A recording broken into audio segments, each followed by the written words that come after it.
আজকে মার্কিন যুক্তরাষ্ট্রের উচ্চকক্ষের 4 জন সিনেটর, খুবই শক্তিশালী সিনেটর উচ্চকক্ষের, তারা যে চিঠি দিয়েছে, এই চিঠিটার যদি আমরা একটু খোলামেলা দেখি, চিঠিটার শতভাগ যাচ্ছে আওয়ামী লীগের পক্ষে।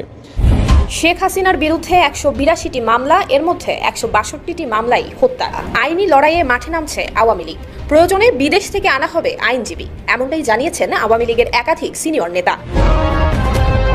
বদলের বাংলাদেশে বড় বদল, পুলিশের ক্ষমতা ভোগ করবে সেনাবাহিনী। অন্তর্বর্তী সরকার হাল ধরেও পরিস্থিতি নিয়ন্ত্রণ করতে পারেনি, আর তাই কি ম্যাজিস্ট্রেসি ক্ষমতা দিল সেনাবাহিনীকে?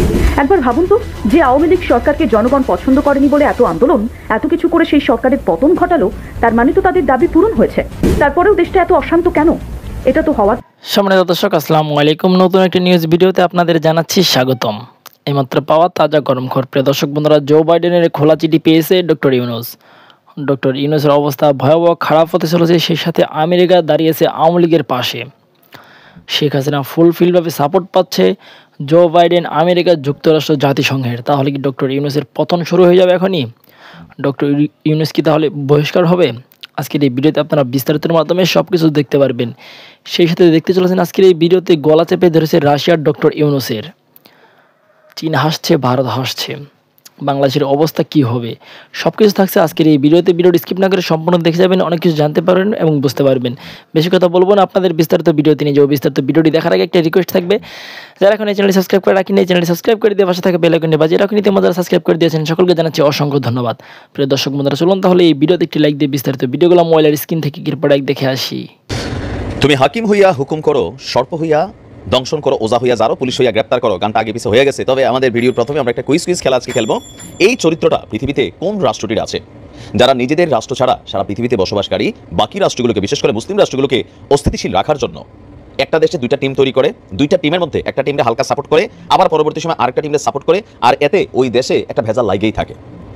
ডক্টর মোহাম্মদ ইউনূস আমেরিকার খুবই মিত্রশক্তি বা খুবই পছন্দের একজন মানুষ, এটা আমরা সকলেই জানি। এখন তিনি ক্ষমতায় বসার পরে আজকে মার্কিন যুক্তরাষ্ট্রের উচ্চকক্ষের 4 জন সিনেটর, খুবই শক্তিশালী সিনেটর উচ্চকক্ষের, তারা যে চিঠি দিয়েছে, এই চিঠিটার যদি আমরা একটু খোলামেলা দেখি, চিঠিটার শতভাগ যাচ্ছে আওয়ামী লীগের পক্ষে। চিঠিটার শতভাগ যাচ্ছে ভারতের প্রধানমন্ত্রী নরেন্দ্র মোদী ডক্টর ইউনূসের কাছে যেই কথাটা বলেছিলেন, বা ভারত প্রতিদিন তাদের সেনাবাহিনী প্রস্তুত করার জন্য যেই কথা বলেন, সংখ্যালঘু শব্দটা ইস্যু করে ভারত প্রতিদিন আমাদের হিন্দু ভাইদেরকে নিয়ে যে বক্তব্য দেন, এই চিঠিটা খোলামেলা যদি আমরা অ্যানালাইসিস করি, এই চিঠিটা টোটালি আমেরিকা পাঠাইছে কার জন্য? ভারতের পক্ষে। আর আওয়ামী লীগের পক্ষে কিন্তু আমেরিকার এই অবস্থানটা যাচ্ছে। দর্শক, আপনার কি বলা যায়, 4 জন সিনেটর আমি যদি একটু দেখি, এদের নাম হচ্ছে, আজকে আপনার একটা চিঠি তারা প্রকাশ করেছে। বৈদেশিক সম্পর্ক কমিটির সভাপতি Ben Cardin, senator Chris Murphy, Chris van Hollen এবং জেফ ম্যার্কেলে।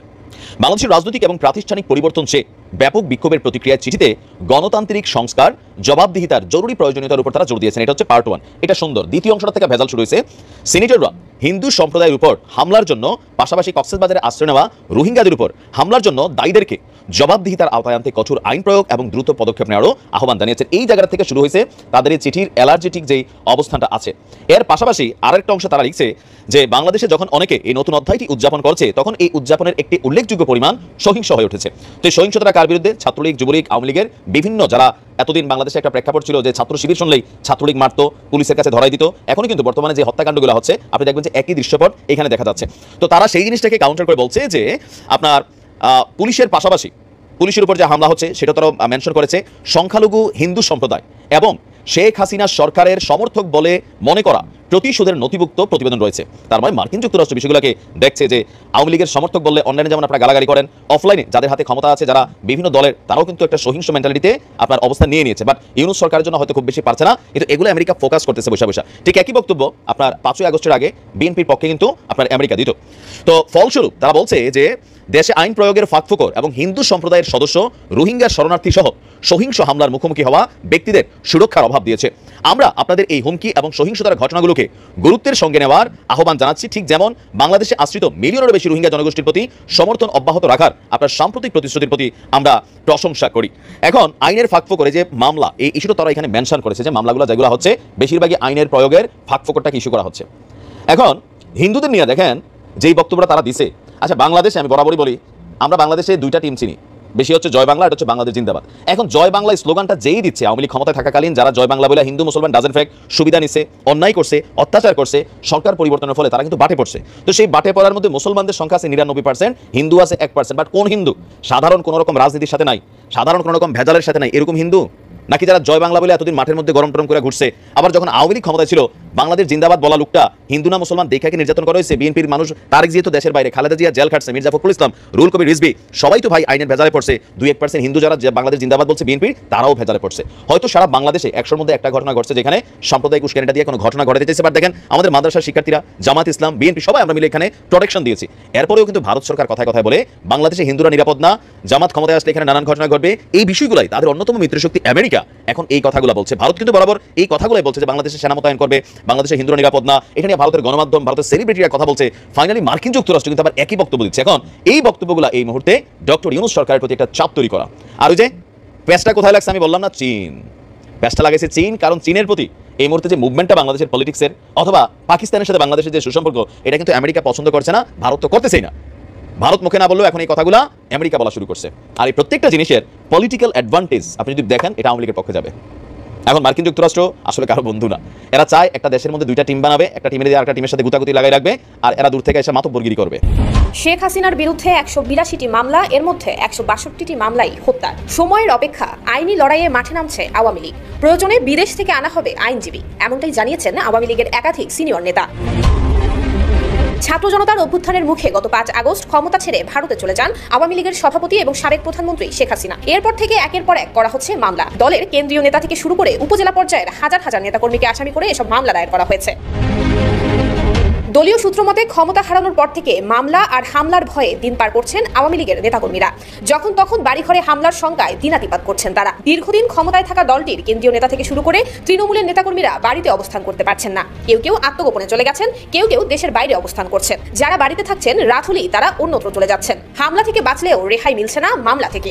এরই মধ্যে দলের সভাপতি শেখ হাসিনা এবং সাধারণ সম্পাদক ওবায়দুল কাদেরের নামে 1.5 শতাধিক মামলা হয়েছে। 250-টিরও বেশি ডিজাইন অপশন নিয়ে ওয়ালটন স্মার্ট ফ্রিজ, বোঝে আপনার প্রয়োজন। নেতাকর্মীদের বিরুদ্ধে দায়ের করা এসব মামলা এবং অভিযোগ মোকাবিলা প্রসঙ্গে জানতে চাওয়া হলে আওয়ামী লীগের এক যুগ্ম সাধারণ সম্পাদক জানান, দেশের যে পরিস্থিতি, এখনো মামলা মোকাবিলার সময় হয়নি। আইন শৃঙ্খলা পরিস্থিতিও নিয়ন্ত্রণে নেই। এমন পরিস্থিতিতে কে মামলা মোকাবিলা করবে? আদালতের মতো একটি জায়গায় হামলা করা হচ্ছে।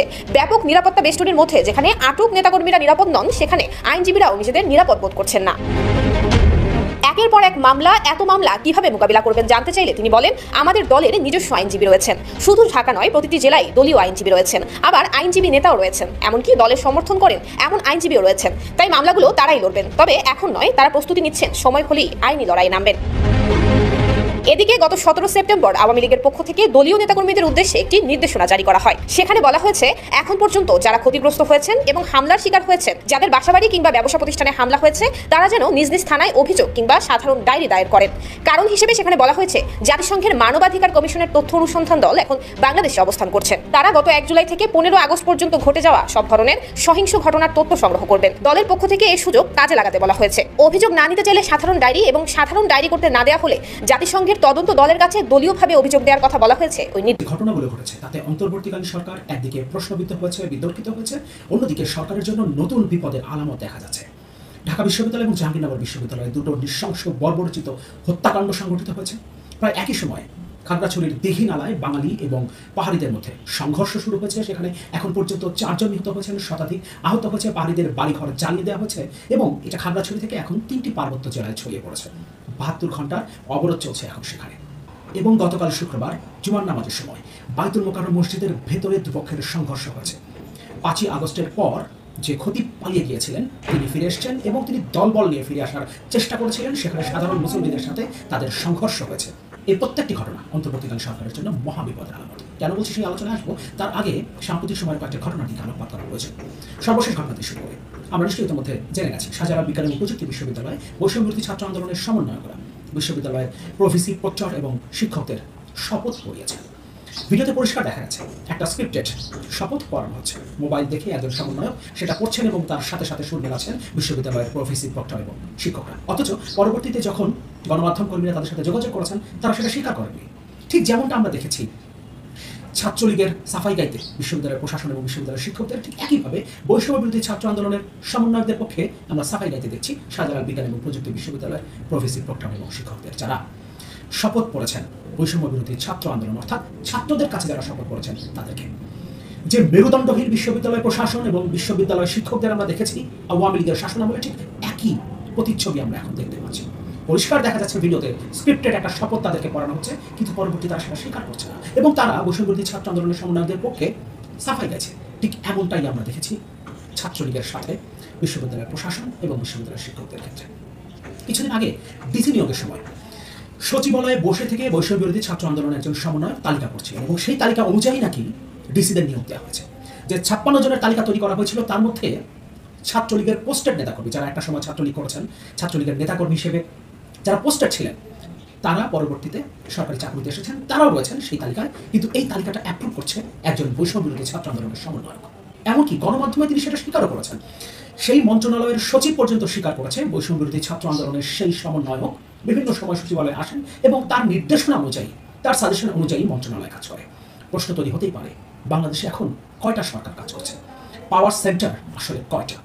ঢাকা বিশ্ববিদ্যালয় এবং জাহাঙ্গীরনগর বিশ্ববিদ্যালয়ে যে দুটো বর্বরচিত হত্যাকাণ্ড সংঘটিত হয়েছে, এর মধ্যে জাহাঙ্গীরনগর বিশ্ববিদ্যালয়ে 4 জন ছাত্রদল নেতা এবং একজন বৈষম্য বিরোধী ছাত্র আন্দোলনের সমন্বয়কের নাম এসেছে, যদিও তাকে বহিষ্কার করা হচ্ছে পরবর্তীতে।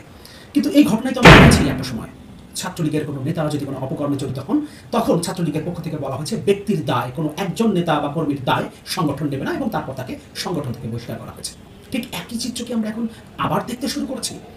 এই লক্ষ্যেই কি হাজার হাজার মানুষ জীবন দিয়ে এই বিপ্লব বা গণঅভ্যুত্থান যেটাই করি না কেন সেটা সংগঠিত করলো? নতুন বাংলাদেশের যে স্বপ্ন দেখছি, সেই বাংলাদেশে ছাত্রলীগ কিংবা আওয়ামী লীগ ঠিক যে চরিত্রের আমরা দেখেছি অবয়ব, ঠিক একই অবয়বকে আমরা আবারও দেখতে চাই। সুতরাং বৈষম্যবিরোধী ছাত্র আন্দোলনের যে সমন্বয়কের নাম জাহাঙ্গীরনগর বিশ্ববিদ্যালয়ের এই নৃশংস হত্যাকাণ্ডের সাথে উঠে এসেছে, তাকে শুধুমাত্র সংগঠন থেকে বহিষ্কার করলেই চলবে না, সংগঠনকেও এর দায় নিতে হবে। ঢাকা বিশ্ববিদ্যালয়ে তফাজ্জল নামে মানসিক ভারসাম্যহীন যে মানুষটাকে, যে যুবকটাকে পিটিয়ে হত্যা করা হলো, যে নৃশংসতা কি বর্বরতা আমরা দেখেছি। নতুন করে বর্ণনা করবার কিছু নিয়ে আমরা প্রত্যেকেই জানি কি নৃশংস ঘটনা সেখানে ঘটেছে। এখন বলা হচ্ছে ছাত্রলীগের নেতাকর্মীরা এই ঘটনা ঘটিয়েছে। 5ই আগস্টের পর ছাত্রলীগের নেতাকর্মীরা ঢাকা বিশ্ববিদ্যালয়ের হলগুলোতে কিভাবে স্থান পেল, তারা সেখানে কিভাবে অবস্থান করছে? এখন বৈধভাবে হলের সিট বন্টন করা হচ্ছে। বাস্তবতা হলো বৈধ শিক্ষার্থীদের মধ্যে সিট বন্টন করা হলো, তাদের একটা এন্ডোর্সমেন্টের প্রয়োজন হচ্ছে। বৈষম্যবিরোধী ছাত্র আন্দোলন কিংবা শিবিরের ঢাকা বিশ্ববিদ্যালয়ের শাখার নেতাকর্মীদের এন্ডোর্সমেন্ট নিয়েই এই সিট বন্টনটা হচ্ছে। তাহলে ছাত্রলীগের নেতাকর্মীরা সেখানে কিভাবে অবস্থান করছে? ফলে এখন ছাত্রলীগের নেতাকর্মীরা বিতর্কিত করবার জন্য, সরকারকে বিতর্কিত করবার জন্য কিংবা বৈষম্যবিরোধী ছাত্র আন্দোলন কিংবা এই অভ্যুত্থানকে সামগ্রিকভাবে বিতর্কিত করবার জন্য এই নৃশংস হত্যাকাণ্ড সংগঠিত করেছে, এই কথা বলে দায় এড়ানোর কোনো সুযোগ নেই।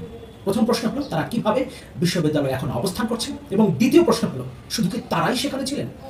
এত শিক্ষার্থীকে আমরা দেখেছি ভিডিওতে, অনেককে তো আমরা দেখেছি, কেউ তাকে ঠেকাতে আসেননি। এবং সেখানে এখন যাদের এন্ডোর্সমেন্টের প্রয়োজন হয়, শিবিরের নেতাকর্মী কিংবা বৈষম্যবিরোধী ছাত্র আন্দোলনের নেতাকর্মী, কেউ কি সেখানে ছিলেন না? কিংবা এতগুলো সময় ধরে সেখানে 3 ঘন্টারও বেশি সময় ধরে সেখানে নির্যাতন চালানো হচ্ছে গেস্ট রুমে, এই খবরটা কি কেউ রাখেননি? ফলে এই দুটো প্রশ্ন কোনোভাবেই এড়িয়ে যাওয়া সম্ভব না এবং এই দায় শুধুমাত্র ছাত্রলীগের নেতাকর্মীরা পিটিয়ে তোফাজ্জলকে হত্যা করেছে সরকারকে বিতর্কিত করবার জন্য, এই অভ্যুত্থানকে বিতর্কিত করবার জন্য, বৈষম্যবিরোধী ছাত্র আন্দোলনকে বিতর্কিত করবার জন্য, এ কথা বলে দায় এড়ানোর কোনো সুযোগ নেই। এবং শুরুতেই বলছিলাম, প্রায় একই সময় বাইতুল মোকাররমে মসজিদের ভেতরে সংঘর্ষের ঘটনা ঘটেছে। এগুলো খুব ভালো কোনো আলামত না। স্বৈরাচার সরকারের বেশিরভাগ এমপি মন্ত্রী এখন পর্যন্ত দেশেই আছেন, কিন্তু তাদেরকে গ্রেফতার করা সম্ভব হয়নি। যে ঘটনাগুলো চারপাশে ঘটছে, এগুলোতে তাদের ইন্ধন আছে কিনা, এবং স্বৈরাচার সরকারের এই এমপি মন্ত্রী এবং তাদের দোসররা এই ঘটনাগুলো ঘটানোর চেষ্টা করছে কিনা, সরকারকে বিতর্কিত করার, দেশকে অস্থিতিশীল করার চেষ্টা করছে কিনা, সেটা অনেক বড় একটা প্রশ্ন। এবং সেটা যদি হয়ে থাকে তাহলে সরকার যে কোনো মুহূর্তে প্রচণ্ড রকম বিপদের সম্মুখীন হতে পারে। যে কয়েকজন পালিয়ে যেতে সক্ষম হয়েছেন তারাও এই সরকারকে বিতর্কিত করেছেন। বিশেষ করে সাবেক পররাষ্ট্রমন্ত্রী হাসান মাহমুদ কিভাবে দুবাই হয়ে বেলজিয়াম পর্যন্ত পৌঁছে গেলেন, সেটা অনেক বড় একটা প্রশ্ন। এবং এই ঘটনা একদিকে যেমন সরকারকে তেমনি সেনাবাহিনীকেও বিতর্কিত করে, প্রশ্নবিদ্ধ করে। বৈষম্য বিরোধী ছাত্র আন্দোলন যেভাবে নিজেদের কর্তৃত্ব সব জায়গায় প্রতিষ্ঠা করার চেষ্টা করছে, তাতে একটা প্রশ্ন তৈরি হয়, এখন পাওয়ার সেন্টার কয়টা? ভারতে মনমোহন সিং, ডক্টর মনমোহন সিং যখন প্রধানমন্ত্রী ছিলেন তখন বলা হয়ে থাকে দুটো পাওয়ার সেন্টার ছিল। একটা পিএমও, প্রাইম মিনিস্টার্স অফিস, অর্থাৎ মনমোহন সিংকে কেন্দ্র করে যেটা, আর একটা পার্টির প্রেসিডেন্ট সোনিয়া গান্ধীকে কেন্দ্র করে। বাংলাদেশে কি ঠিক সেরকম পরিস্থিতি এখন বিরাজ করছে? দুটো পাওয়ার সেন্টার। এবং সে সময় অনেক ক্ষেত্রেই বলা হয়ে থাকে পিএমও অর্থাৎ ডক্টর মনমোহন সিংকে কেন্দ্র করে যে পাওয়ার সেন্টার, তার চেয়েও বেশি শক্তিশালী ছিল পার্টি প্রেসিডেন্ট সোনিয়া গান্ধীকে কেন্দ্র করে যে পাওয়ার সেন্টার, সেটা। বাংলাদেশে কি এখন ঠিক সেই পরিস্থিতি? সরকারকে কেন্দ্র করে একটা পাওয়ার সেন্টার এবং আরেকটা ডিফারেন্ট পাওয়ার সেন্টার যে আছে, সেখানে ক্ষমতার ভারসাম্য কি সরকারে গিয়ে আছে নাকি আরেকটা পাওয়ার সেন্টার যেটা কাজ করছে সেটা নিয়ে আছে। এবং এই পরিস্থিতি যদি চলতে থাকে তাহলে স্বৈরাচার সরকার এবং তার দোসররা যারা এখনো পালিয়ে আছেন, যারা এখনো এই সরকারকে, এই বিপ্লবকে প্রশ্নবিদ্ধ করতে, দেশকে অস্থিতিশীল করতে চেষ্টা করে যাচ্ছেন, তাদের জন্য নতুন করে সুযোগ তৈরি হবে। ৭১ স্বাধীনতার পর এই দেশটা কিন্তু স্থিতিশীল হয়নি কখনোই। ৭৫ সালে শেখ মুজিবকে হত্যা করা হলো, এরপর কু পাল্টা কু, এবং শুরুর 10 বছরে কত হাজার মুক্তিযোদ্ধাকে যে হত্যা করা হয়েছে, মুক্তিযুদ্ধের সংগঠক এমনকি সেক্টর কমান্ডারদেরকে নিহত হতে হয়েছে। এর কারণ কি ছিল? এর একটাই কারণ ছিল, শেখ মুজিব স্বাধীনতার পর ক্ষমতা কুক্ষিগত করতে চেয়েছিলেন। তিনি সবাইকে নিয়ে ঐক্যবদ্ধভাবে দেশটাকে গড়ে তোলার চেষ্টা করেননি, বরং তিনি আওয়ামী লীগকে কেন্দ্রে রেখে তিনি নিজের হাতে সব ক্ষমতা কুক্ষিগত করতে চেয়েছিলেন। ঠিক একই রকম পরিস্থিতি কি এখন আমরা দেখছি দেশে? আমরা এখন সবাইকে নিয়ে ঐক্যবদ্ধ করার পরিবর্তে দেখতে পাচ্ছি বিভিন্ন রাজনৈতিক দলের মধ্যে এক ধরনের বিরোধ তৈরি হয়েছে ৫ই আগস্টের পর থেকে। এবং এই বিপ্লবের যে মূল শক্তি, যারা নিজেদের মূল শক্তি হিসেবে দাবি করে, যদিও একটা বিষয় পরিষ্কার থাকা দরকার, যে আন্দোলনটা শুরু হয়েছিল কোটা সংস্কার আন্দোলনকে কেন্দ্র করে, সেটা ফার্স্ট ফেজ ছিল, এবং সেকেন্ড ফেজে এটা যখন যায়, অর্থাৎ বিশ্ববিদ্যালয়গুলো যখন বন্ধ করে দেওয়া হয়, তারপর যখন কমপ্লিট শাটডাউনের ঘোষণা আসে ছাত্রদের পক্ষ থেকে, বৈষম্য বিরোধী ছাত্র আন্দোলনের পক্ষ থেকে, তারপর ছাত্র জনতা রাস্তায় নেমে এই আন্দোলনটাকে এগিয়ে নিয়ে গেছে। এবং তখন থেকে এটা শুধুমাত্র আর ছাত্রদের আন্দোলন থাকেনি, এটা মূলত তারপর থেকে রাজনৈতিক আন্দোলন। কারণ ঢাকা সহ, বিশেষ করে ঢাকার বাইরে সারা দেশে রাজনৈতিক দলের যে অর্গানাইজ ফোর্স, তারাই মূলত শুরুতে রাস্তায় নেমেছে, তারপর ধীরে ধীরে এখানে সাধারণ মানুষ সম্পৃক্ত হয়েছে। সুতরাং বিশ্ববিদ্যালয়ের ক্যাম্পাসগুলো যখন বন্ধ করে দেওয়া হলো, এরপর থেকে 5ই আগস্ট পর্যন্ত ছাত্ররা নেতৃত্ব দিয়েছে। কিন্তু এই আন্দোলনটা শুধুমাত্র ছাত্র আন্দোলন ছিল না, এটা ছাত্রদের আন্দোলনের পাশাপাশি রাজনৈতিক আন্দোলনও ছিল, এটা ভুলে গেলে চলবে না। কিন্তু তারপরেও এই আন্দোলনের মূল শক্তি বৈষম্য বিরোধী ছাত্র আন্দোলনকে আমরা দেখতে পাচ্ছি, তারা সবাইকে নিয়ে কাজ করার পরিবর্তে তারাও কোনো কোনো দলের প্রতি, কোনো কোনো ব্যক্তির প্রতি বিদ্বেষপূর্ণ মন্তব্য করছেন, রাজনীতি নিষিদ্ধ করার পক্ষে তারা অবস্থান নিচ্ছেন, এবং সামগ্রিকভাবে রাজনীতিকেই বিতর্কিত করার একটা চেষ্টা রয়েছে, যেটা অনেকেই মনে করছেন বিরাজনীতিকরণের এক ধরনের চেষ্টা। ফলে সন্দেহ পাচ্ছে, রাজনৈতিক দলগুলোর মধ্যে বিরোধ পাচ্ছে, দূরত্ব তৈরি হচ্ছে, এবং আন্দোলনের যে শক্তিগুলো, যে সেন্টারগুলো, সেই সেন্টারগুলোর মধ্যে দূরত্ব তৈরি হচ্ছে। ঠিক একই রকম আমরা পরিস্থিতি ৭২-এর পরে দেখতে পেয়েছিলাম, যখন নিজের হাতে ক্ষমতা কুক্ষিগত করতে শেখ মুজিব আর কাউকে সুযোগ দেননি, কাউকে কথা বলার সুযোগ দেননি, সবাইকে নিয়ে দেশটা গড়ে তোলার চেষ্টা করেননি। ঠিক একই রকম পরিস্থিতি এখন আমরা আবার দেখতে পাচ্ছি, এবং তার পরিণতি কি হয়েছিল সেটা আমরা জানি।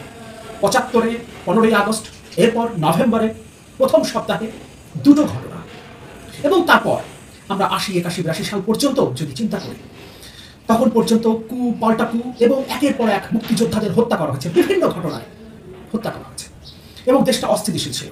এবং এই দেশে গণতন্ত্র যাত্রা শুরু করতে অনেকগুলো বছর পেরিয়ে গেছে, 20 বছর পেরিয়ে গেছে, তারপর গণতন্ত্র যাত্রা শুরু করেছিল, কিন্তু সেটাও আবার হোঁচট খেয়েছে শেখ হাসিনা এই 15.5 বছরের শাসনামলে।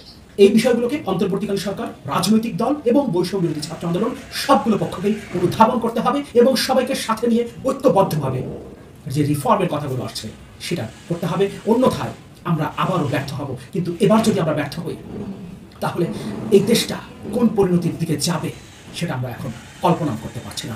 এ কারণে বৈষম্য বিরোধী ছাত্র আন্দোলনের প্রতি আহ্বান, দুটো পাওয়ার সেন্টারের দরকার নাই। পাওয়ার সেন্টার আমরা দেশের জনগণকে করতে চাই, সেই লক্ষ্যেই দেশের সাধারণ জনগণ আপনাদের ডাকে জুলাই আগস্টের এই গণ অভ্যুত্থানে জীবন দিয়েছে, সেই লক্ষ্যে। সুতরাং নতুন কোনো পাওয়ার সেন্টার, সরকারের পাশাপাশি অন্য কোনো পাওয়ার সেন্টার, কোনো রাজনৈতিক শক্তি, কোনো বিরাজনীতিকরণের প্রক্রিয়া, এগুলো কিছু আমরা দেখতে চাই না। সবাইকে সাথে নিয়ে, সবাইকে ঐক্যবদ্ধ করে সামনের দিনে এগিয়ে যেতে চাই, এবং এই বিষয়গুলোকে অবশ্যই মাথায় রাখতে হবে। অন্যথায় কোনো পক্ষই এদেশে। ডক্টর মোহাম্মদ ইউনূস সরকার একটা কূটনৈতিক যে মরা কাঁঠাল এবং ভরা কাঁঠাল, এই দোটানার মধ্যে পড়ে গিয়েছেন। আপাত দৃষ্টিতে আমরা যেটা দেখছি, পশ্চিমারা তাকে সাহায্য করছেন। মার্কিন যুক্তরাষ্ট্রের একটা অতি গুরুত্বপূর্ণ প্রতিনিধি দল বাংলাদেশে এসেছে, যারা অর্থ বরাদ্দ দেয়, সেই ট্রেজারি ডিপার্টমেন্ট, যারা বৈদেশিক বাণিজ্য, তারপর বৈদেশিক সম্পর্ক, এ সকল বিষয় নিয়ন্ত্রণ করে, তারা সহ অনেকেই ইতিমধ্যে ইউনূস সাহেবের সঙ্গে দেখা করেছেন। পশ্চিমা যারা রাষ্ট্রদূত আছেন বাংলাদেশে কর্মরত, কম বেশি সবাই দেখা করেছেন, এবং একটা হৃদ্যতাপূর্ণ পরিবেশ যে পশ্চিমাদের সঙ্গে বাংলাদেশে গড়ে উঠবে, এরকম একটা আভাস পাওয়া যাচ্ছে। এবং সেই আভাসের পাশাপাশি আমরা একেবারে চট জলদি ইউনূস সরকারকে সাহায্য করার জন্য পশ্চিমারা যেভাবে অর্থ বিনিয়োগ করতে চাচ্ছে, বাংলাদেশে অর্থ দিতে চাচ্ছে, এটাও বেশ সন্তোষজনক। কিন্তু সমস্যাটা হলো যে পশ্চিমাদের যারা কাউন্টার শক্তি, আমেরিকার কাউন্টার শক্তি, বিশেষ করে রাশিয়া বাংলাদেশকে রীতিমতো টুটি চেপে ধরেছে। আরো স্পষ্ট করে বললে, ইউনূস সাহেবের সরকার বিপদে পড়বে, বিপত্তিতে পড়বে, এইরকম দৃষ্টিভঙ্গি, কথাবার্তা, চিঠি চালাচালি রাশিয়া শুরু করে দিয়েছে। আপনারা জানেন যে আমরা রাশিয়া থেকে বড় মাপের একটা ঋণ নিয়েছি রূপপুর পারমাণবিক বিদ্যুৎ কেন্দ্রের জন্য। রাশিয়া এখানে 90,000 কোটি টাকা তারা বাংলাদেশকে ঋণ দিয়েছে। অর্থাৎ পদ্মা সেতুর 3টি পদ্মা সেতুর সমপর্যায়ের ঋণ দিয়েছে। আর বাংলাদেশের অভ্যন্তরীণ সেক্টর থেকে এখানে আরো প্রায় 30,000 কোটি টাকা ইনভেস্টমেন্ট হয়েছে। তো এটা কেবল একক বিনিয়োগ হিসেবে বাংলাদেশের সকল রেকর্ড ব্রেক করা বিষয় নয়, এখানে 4-5টি খুব সেন্সিটিভ বিষয় রয়েছে। এই রূপপুর পারমাণবিক বিদ্যুৎ কেন্দ্রের মাধ্যমে বাংলাদেশে যে দুর্নীতি হয়েছে এটি বিশ্ব রেকর্ড। এখানকার বালিশ কেলেঙ্কারি, পর্দা কেলেঙ্কারি আর অনেক কিছু। আবার এই রূপপুর পারমাণবিক বিদ্যুৎ কেন্দ্র থেকে $5 বিলিয়ন মানে অলমোস্ট 60,000 কোটি টাকা লোপাট করা হয়েছে, এরকম খবর আমেরিকার সংবাদ মাধ্যমে এসেছে। আবার রাশিয়া এটা সরাসরি অস্বীকার করেছে। অর্থাৎ এখানে সবচেয়ে বড় বিনিয়োগ হয়েছে বাংলাদেশের ঘাড়ের উপরে ঋণটি পড়েছে, এবং এটির এখন যে দায় শোধ করতে হচ্ছে, যেটি সরকারের জন্য একটা বিরাট ঝামেলার বিষয়। দুটো ঝামেলা, প্রথমত দিতে হবে, আর দ্বিতীয়ত পশ্চিমাদের যে এমবার্গো, সেই এমবার্গোর কারণে ব্যাংকিং চ্যানেলে কোনো অবস্থাতেই বাংলাদেশ রাশিয়াকে টাকা দিতে পারছে না। আর এই যে দিতে পারছে না, তারপরেও রাশিয়া এই তাদের ত্রুটির কারণে আমরা টাকা দিতে পারছি না, কিন্তু রাশিয়া এই লেট পেমেন্টের জন্য আবার তারা আমাদের অতিরিক্ত সুদ আরোপ করছে। এই গেল একটা সমস্যা। দ্বিতীয় সমস্যাটা হলো, এই বিদ্যুৎ কেন্দ্রটি এখনো চালু হয়নি। এখন এটি চালু করার জন্য আরো অনেক কাজ বাকি আছে, এবং এটি খুবই স্পর্শকাতর একটি বিষয়। এবং এই প্রকল্পটির সঙ্গে রাশিয়ার যে সামরিক গোয়েন্দা, তারা নিয়মিতভাবে রূপপুর পারমাণবিক কেন্দ্র থেকে শুরু করে ঢাকাতে তাদের স্টেশন স্থাপন করেছে। এর কারণ হলো যে এরকম একটা সেন্সিটিভ বিষয়ের তথ্য যদি আমেরিকার কাছে চলে যায়, কিংবা রাশিয়ার অন্য যারা শত্রু আছে তাদের কাছে চলে যায়, ইউক্রেনের কাছে চলে যায়, তাহলে এটি রাশিয়ার জন্য একটা রীতিমতো ডিজাস্টার হয়ে যাবে। তো সেই কারণে এটি নিরাপত্তা কমিশনিং করা, মানে এটিকে চালানো, পরিচালনা করা, পুরো জিনিসটি 100% রাশিয়ার উপর নির্ভর করবে। তো রাশিয়া যদি এখানে কোঅপারেশন না করে, তাহলে রাশিয়ার টাকা আমাদেরকে দিতে হবে ঠিকই, কিন্তু এই প্রকল্পটা চালু হবে না। কিন্তু ইতিমধ্যে যে সকল যন্ত্রপাতি স্থাপিত হয়েছে এবং এটি রক্ষণাবেক্ষণ করা থেকে শুরু করে যে সকল বিদেশি বিশেষজ্ঞ এখানে কাজ করছে, সেটার খরচ বহন করতে কিন্তু বাংলাদেশের যান বের হয়ে যাবে। এটি রোহিঙ্গাদের সাথে একটা বড় যাকে বলা হয় আমাদের খাত হয়ে দেখা দিচ্ছে। তো এই বিষয়গুলো রাশিয়াদের সঙ্গে আগে যখন আওয়ামী লীগ সরকারের একটা বন্ধুত্ব ছিল, ভাগাভাগির বিষয় ছিল, তো এটি ইউনূস সরকারের সঙ্গে যদি সেই বিষয়টি তারা দফা করতে না পারে, তাহলে এটি আমাদের শুধু গলার কাটা নয়, আমাদের জন্য এটি একেবারে রীতিমতো গিলোটিন, মানে গলা কাটা যাবে আর কি, কল্লা কাটা যাবে, মাথা কাটা পড়বে। গিলোটিনের দিয়ে যেভাবে মানুষের শিরচ্ছেদ করা হতো, তেমনি আমাদের অর্থনীতির শিরচ্ছেদ, অর্থনীতির মাথা কেটে দেওয়া যাবে এই একটি মাত্র চুল্লির এই যে পারমাণবিক যে বিদ্যুৎ কেন্দ্র, এটির মাধ্যমে। দ্বিতীয়ত, এখানে যে তার সামরিক উপস্থিতি রয়ে আছে, সেটা কেজিবি বলেন বা অন্য যে কোনো বলেন, রূপপুরে তারা কিভাবে আছেন সরকারের গুরুত্বপূর্ণ বিভাগ জানেন। তো এটা নিয়ে যদি আমেরিকার সঙ্গে আইএসআইয়ের সঙ্গে যদি সমস্যার সৃষ্টি হয়, তাহলে এটা রক্ষার নামে যদি রাশিয়া এখানে ইন্টারভেন করতে চায়, বুঝতে পারেন আমরা কি ধরনের সমস্যার মধ্যে পড়ব। এই গেল একটা ঘটনা। তো রাশিয়া মূলত শেখ হাসিনার রাইট হ্যান্ড ছিল, এবং এই প্রকল্পের মাধ্যমে রাশিয়ার অনেক মাফিয়া, আপনি তো জানেন যে সারা দুনিয়াতে মাফিয়া যে দেশগুলো রয়েছে, যেখানে মাফিয়া তন্ত্র চলে, তার মধ্যে মস্কো বা রাশিয়া নাম্বার 1, এরপর ইতালি, তারপরে কলম্বিয়া। এখানে অনেক গডফাদার রয়েছে, এগুলো মানে আন্ডারওয়ার্ল্ড অনেক স্ট্রং। রাশিয়ার আন্ডারওয়ার্ল্ড হলো সবচেয়ে স্ট্রং। তো সেই আন্ডারওয়ার্ল্ডের যারা ডন, সেই ডনের সাথে ইংল্যান্ডের ডন, এবং এখানে টিলিপ সিদ্দিকের নাম আসছে, জয়ের নাম আসছে, শেখ হাসিনার নাম আসছে। তো এই জিনিসগুলো নিয়ে নাড়াচাড়া যত বেশি হবে, পশ্চিমারা যত বেশি নাড়াচাড়া করবে, ততই ইউনূস সরকার রাশিয়ার সাথে কনফ্রন্টেশনে চলে যাবে, এবং সেই পরিস্থিতি তৈরি হয়েছে। এবং রাশিয়া যা কিছুই করবে, ভারত মানে দূর থেকে 100% সমর্থন দিবে রাশিয়াকে, আমেরিকার সাথে থাকবে না। মানে আমেরিকার সঙ্গে তার একটা কৌশলগত সম্পর্ক রয়েছে, কিন্তু রাশিয়ার সঙ্গে তার যে পার্টনারশিপ, সেই পার্টনারশিপে রাশিয়াকে সে ব্ল্যাঙ্ক চেক দিয়ে রেখেছে বাংলাদেশের ব্যাপারে। দ্বিতীয়ত, রাশিয়া যে কাজগুলো করবে, চীনও ঠিক সেম কাজটা করবে। এখন আমাদের যে ইম্পোর্ট, আমদানি বাণিজ্যর অফিসিয়ালি আনঅফিসিয়ালি মিলে প্রায় 38% বা 40% আমরা ভারতের সাথে করছি, আর অলমোস্ট 30%, আরও বেশি 35% আমরা চীনের সাথে করছি। তো চীন এবং ভারত মিলে অলমোস্ট 70% আমরা আমদানি বাণিজ্য এই দুটো দেশের উপর নির্ভর করছি, আর বাকি 30% সারা দুনিয়া থেকে আনছি। তো ফলে এই দুটো রাষ্ট্রের সঙ্গে আমাদের যে অর্থনৈতিক সম্পর্ক, লেনাদেনার সম্পর্ক, তারপর সাপ্লাই চেইন ম্যানেজমেন্ট, আমাদের ফুড সিকিউরিটি, আমাদের মিলিটারি ইকুইপমেন্ট, আর অনেক কিছু, আমাদের টেক্সটাইল, আমাদের গার্মেন্টস এক্সেসরিজ, সব মিলিয়ে এই দুটো দেশ যদি চোখে টিপ মারে, দাঁতে একটু কামড় দেয়, তাহলে কিন্তু সর্বনাশ ঘটে যাবে। শত চেষ্টা করলেও এখন আমেরিকা যেটা করে, আমেরিকা যেমন এখনো পর্যন্ত কিন্তু ইউক্রেনে তারা সৈন্য সমাবেশ করেনি, ন্যাটোর সৈন্য তারা পাঠায়নি, আমেরিকান সৈন্য পাঠায়নি, যেভাবে আফগানিস্তানে তারা পাঠিয়েছিল। তো যেখানে ইসরায়েলের সাথে একটু ন্যূনতম সমস্যা তারা সৈন্য সমাবেশ করে বসে, ইয়ামেনে তারা সৈন্য পাঠিয়েছে, সিরিয়াতে তারা সৈন্য পাঠিয়েছে, লিবিয়াতে তারা পাঠিয়েছে, ইরাকে তারা পাঠিয়েছে, কিন্তু ইউক্রেনে কিন্তু তারা কখনো সৈন্য পাঠায়নি। বুঝতে হবে। তো বাংলাদেশের সঙ্গে যখন রাশিয়ার কোনো রকম সমস্যা হবে, সেক্ষেত্রে আমেরিকা দূর থেকে ফু দেবে। তো ইউক্রেন যেভাবে আমেরিকার ফু নিয়ে রাশিয়ার সাথে লড়াই করছে, আমরা সেই জিনিসটা কিন্তু মোটেও পারবো না। তো এই যে সমস্যাগুলো দেখা দিয়েছে রাশিয়ার সঙ্গে ইউনুস সরকারের, এবং সেই সমস্যার পেছনে যেভাবে চীন এবং ভারত কলকাঠি নাড়ছে, এর ফলে কূটনীতির অঙ্গনে যে ঝড় বইছে, সেই ঝড় মানে রীতিমতো আগুনের ঝড় বইছে, আগুনের গোলার ঝড় বইছে। আমার বাইরে থেকে এই জিনিসগুলো বুঝতে পারছে না, কিন্তু সরকারের যারা কর্তা ব্যক্তি তারা ঠিকই বুঝতে পারছেন। এবং এই ঝড় যদি না থামানো যায় এবং এই ঝড় যদি বাড়তে থাকে, তাহলে আমাদের যে শ্রম, আমরা ইতিমধ্যে অনেকগুলো বিষয় সফল হয়েছি, সরকারও সফল হয়েছে, জনগণ গত এক মাসে কিন্তু যথেষ্ট সফলতা দেখিয়েছে। সমস্ত সফলতা একেবারে ব্ল্যাক হোলের মধ্যে, যেমন চন্দ্র, সূর্য, গ্রহ, নক্ষত্র যখন ঢুকে যায়, মুহূর্তের মধ্যে তারা হারিয়ে যায়, ফিনিশ হয়ে যায়, ও আর কখনো ফিরে আসতে পারে না। তেমনি এখন ভারত, চীন এবং রাশিয়া, এই তিনটি মিলে যদি বাংলাদেশের জন্য একটা ব্ল্যাক হোল তৈরি করে, সেই ব্ল্যাক হোল থেকে বাংলাদেশকে বের করার জন্য পশ্চিমা শক্তি যথেষ্ট নয়। তারা এই ভূখণ্ডে কিছুই করতে পারবে না, বরং আমাদের বিপদ তারা আরো বাড়াবে। আর এই কাজের জন্য আমাদের যেটি দরকার সবার আগে, সেটা হলো সচেতনতা, জনসচেতনতা, জনগণের ঐক্যবদ্ধ দেশপ্রেম। অর্থাৎ ইউনুস সরকারের পক্ষে জনগণের সমর্থন থাকতে হবে একেবারে অটুট, নির্ভেজাল।